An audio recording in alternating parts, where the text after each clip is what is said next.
Hello everyone, नमस्ते, welcome back to my channel. तो आज मैं फिर एक नई रीडिंग के साथ आई हूँ। इस रीडिंग का टॉपिक है आस्क योर एंजल्स।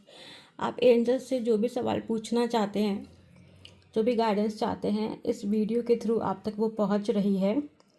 तो मैंने 3 कार्ड शफल करके रखे हैं। ये कार्ड डेक में से जंप हुए हैं 1 2 3। आप पाइल 1 2 3 से भी चूज़ कर सकते हैं, 1 2 3 से भी चूज़ कर सकते हैं, लेफ़्ट राइट सेंटर से भी चूज़ कर सकते हैं। तो जो भी आपका मन जिस भी कार्ड की तरफ खिंचता है, आपको लगता है कि आपका आंसर उधर होगा, उस कार्ड को आप चूज़ कर सकते हो। आप एक से ज़्यादा कार्ड भी चूज़ कर सकते हो। मैक्सिमम आप 2 कार्ड चूज़ कर सकते हो। अगर आपको लगता है कि आपका आंसर एक नहीं 2 कार्ड में है, तो उस तरीके से भी आप चूज़ कर सकते हो। और अपने मन में सबसे पहले आप उस क्वेश्चन के बारे में सोचिए जो आप जिसका आप आंसर चाहते हैं, जिसके लिए आप एंजल गाइडेंस चाहते हैं। उसके बाद अपना कार्ड इंट्यूटिवली चूज़ कर कर उस रीडिंग को आप देख सकते हैं। तो पहले हम देखते हैं कार्ड नंबर 1 में क्या आया है। जो भी आपका सवाल है उसको मन में सोचते हुए हम कार्ड नंबर 1 यानी पाइल 1 का आंसर देखेंगे। Peaceful resolution. तो जो भी सवाल आपने सोचा है, जिस भी आप सिचुएशन में अभी हैं, उसका पीसफुल रेजोल्यूशन निकल कर आएगा, उसका पीसफुल सल्यूशन निकल कर आएगा। अभी आप कोई ऐसी परेशानी में है जिसने आपको मेंटली कुछ बहुत परेशान कर रखा है, फिज़िकली आपको बहुत परेशान कर रखा है, चाहे आपकी हेल्थ रिलेटेड हो, रिलेशनशिप रिलेटेड हो, करियर रिलेटेड हो, किसी भी लाइफ के किसी भी एस्पेक्ट रिलेटेड आपकी प्रॉब्लम हो। क्योंकि पाइल 1 वालों ने अपना सवाल मन में सोचकर जो भी विश किया था कि एंजल उन्हें गाइडेंस दे या मैसेज दे, कि उनका सवाल यही होगा कि क्या इस सिचुएशन का रिजल्ट कैसा आएगा, या मैं इस चीज़ पे आगे बढ़ूँ या नहीं बढ़ूँ। बेसिकली जो पाइल 1 वाले हैं वो एक सोल्यूशन की तरफ देख रहे हैं, वो एक सोल्यूशन का इंतज़ार कर रहे हैं, और उन्हें नहीं पता कि इस चीज़ का आगे क्या रिज़ल्ट आने वाला है। तो आप खुश हो जाइए जिन्होंने भी कार्ड 1 चूज़ करा है कि आप लोगों का रिज़ल्ट, आप लोगों का जो रेजोल्यूशन है पीसफुल निकल कर आएगा। पीसफुल यानी कि पॉजिटिव ही निकल कर आएगा, जिससे कि आपको आत्म शांति होगी, आपको सेटिस्फेक्शन होगा। जो भी रिजल्ट, जो भी रेजोल्यूशन निकल कर आएगा, मैटर का जो भी सोल्यूशन होगा, वो पीसफुल निकल कर आएगा और आपको आपके लिए सेटिस्फैक्ट्री होगा, आपको सेटिस्फेक्शन मिलेगा उसके अंदर, आप खुश रहेंगे उस रेजोल्यूशन से। तो देख लेते हैं कार्ड नंबर 2। तो पाइल 2 या कार्ड नंबर 2 जिसने भी चूज़ करा है, अपने मन में उस सवाल को सोचते हुए देखते हैं क्या कार्ड निकल कर आया है। Get more information. इसका मतलब ये है कि आपका जो सवाल है वो अधूरा है, या तो आपको उस पर्टिकुलर सिचुएशन के बारे में पूरी नॉलेज नहीं है, उस इंसान के बारे में पूरी नॉलेज नहीं है, उस चीज़ के बारे में पूरी नॉलेज नहीं है। तो पहले आपको और क्लैरिटी की ज़रूरत है, आपको और इन्फॉर्मेशन गैदर करने की ज़रूरत है उस चीज़ के बारे में। आपको और जानकारी चाहिए उस चीज़ के बारे में, जिस चीज़ को लेकर आपने ये सवाल पूछा है, मन में ये सवाल रखा है। आपको अभी उस चीज़ की फुल नॉलेज या फुल स्टोरी नहीं पता है। हो सकता है आपने ये सवाल किसी इंसान को लेके किया हो, तो अभी आप उस इंसान को अच्छे से जानते नहीं हो, पहचानते नहीं हो। तो ये सवाल करना या जो भी सवाल आपने सोचा है वो अभी उसका कोई क्लियर आंसर नहीं, क्योंकि आप अभी खुद ही उस चीज़ के बारे में क्लियरली नहीं जानते हो। आपको पूरी जानकारी, पूरी इन्फॉर्मेशन उस चीज़ के बारे में या उस इंसान के बारे में है ही नहीं कि आप ये सवाल पूछ सको या सवाल के बारे में जान सको। तो या तो थोड़ा आप वेट करो ताकि आपको और चीज़ें पता चल सके और इन्फॉर्मेशन आपको पता चल सके।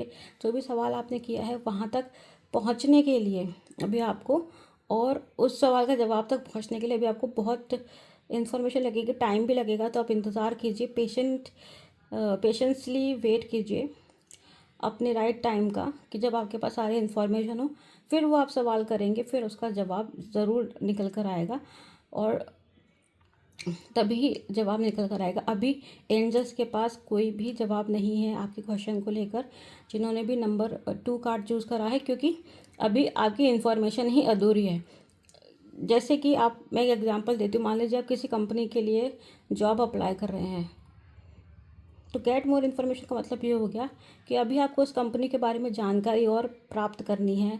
आपको अभी और इन्फॉर्मेशन चाहिए कि जिस जॉब के लिए आप सोच रहे हो, क्या वो जॉब आपके लिए सही है नहीं है, उसके क्या रोल हैं, क्या रिस्पॉन्सिबिलिटी हैं, क्या वो आपके लिए फ्यूचर में सूटेबल होगी नहीं होगी। इस तरीके की जानकारी हो, क्योंकि आप अगर ये सवाल करोगे क्या मुझे वो जॉब मिलेगी या नहीं, तो वहाँ उस सवाल के जवाब तक पहुँचने के लिए उससे पहले आपको बहुत सारे डेटा, इन्फॉर्मेशन, जानकारी इकट्ठी करने की ज़रूरत है।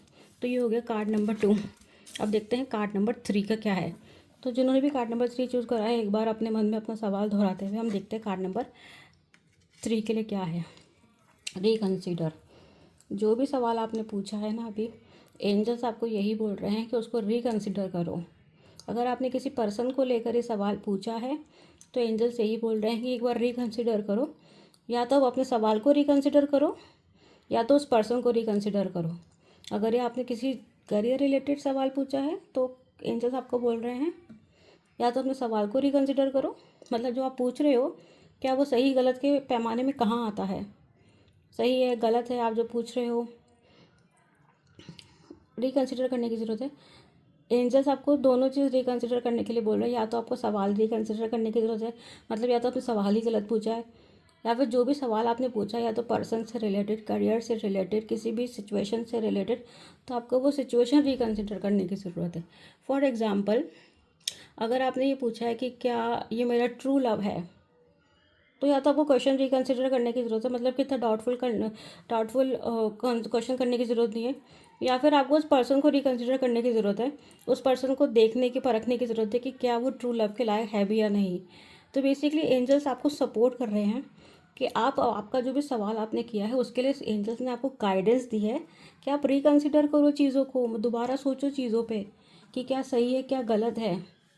आप अंधेरे में रह के तीर मत चलाओ कि जहाँ लग गया वहाँ सही है, नहीं, आप चीज़ों को रिकंसिडर करो, बैलेंस करो। देखो आप इस एंजल की भी अगर फ़ोटो देखोगे तो एंजल्स की स्वॉर्ड नीचे है और उसके हाथ जुड़े हुए हैं, क्योंकि वो भी ऐसी पोजीशन में है कि वो भी कोई एक्शन नहीं ले रहा है। ये एंजल भी अभी कोई एक्शन नहीं ले रहा है, क्योंकि ये भी चीज़ों को रिकंसिडर कर रहा है, दोबारा उन पे सोच विचार कर रहा है कि क्या मुझे एक्शन लेना चाहिए या फिर क्या एक्शन मुझे लेना चाहिए।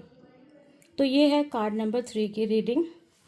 आई होप इस रीडिंग से आपको फ़ायदा हुआ हो, और जो भी लोग इस रीडिंग से रेजोनेट हैं प्लीज़ कमेंट बॉक्स में ज़रूर बताएं कि इस रीडिंग से आप रेजोनेट हुए हैं या नहीं हुए हैं। और फिर मैं मिलती हूँ आपसे नेक्स्ट रीडिंग में, तब तक के लिए बाय, टेक केयर।